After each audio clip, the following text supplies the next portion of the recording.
Glenn Bulot, je suis ingénieur chargé de mission au laboratoire Géo-Océan à l'Université de Bretagne Sud.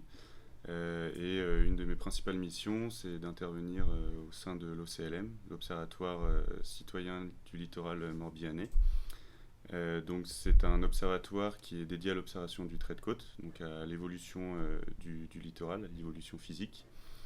Et sa particularité, c'est qu'il est citoyen, donc ça veut dire que les citoyens jouent un rôle prépondérant au sein de cet observatoire.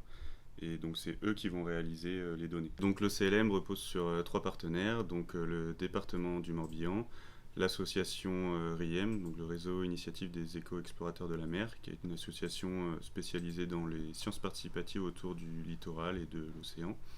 Et puis le laboratoire Géo-Océan de l'Université Bretagne Sud, qui lui va être sur la partie scientifique, donc analyse des données, création des protocoles, et en finalité, ça peut arriver adaptation de la gestion des sites qui sont suivis.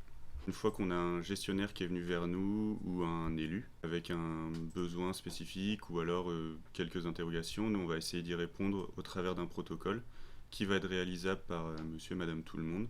Moi je récupère ces données et en fonction des choses qui sont faites dans le protocole, ça va être de la comparaison de photos, des hauteurs que je vais accumuler petit à petit dans le temps et dont on va pouvoir suivre l'évolution, des pourcentages de recouvrement de végétation, savoir si celle-ci elle recule ou si elle avance. La volonté d'impliquer le citoyen, c'est pour plusieurs raisons. Déjà, c'est pour qu'il prenne part en partie nos activités.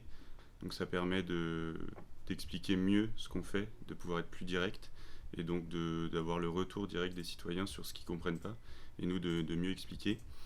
Et puis le citoyen, donc lui, ça lui permet d'obtenir plus de connaissances, de s'impliquer sur son territoire. Et puis pour la partie gestionnaire et politique, ça permet de mieux faire comprendre certaines décisions, de faire comprendre la gestion qui est faite sur un site, qui est souvent pas faite au hasard, et donc d'amener une meilleure acceptabilité de ce qui peut être fait au quotidien sur le littoral.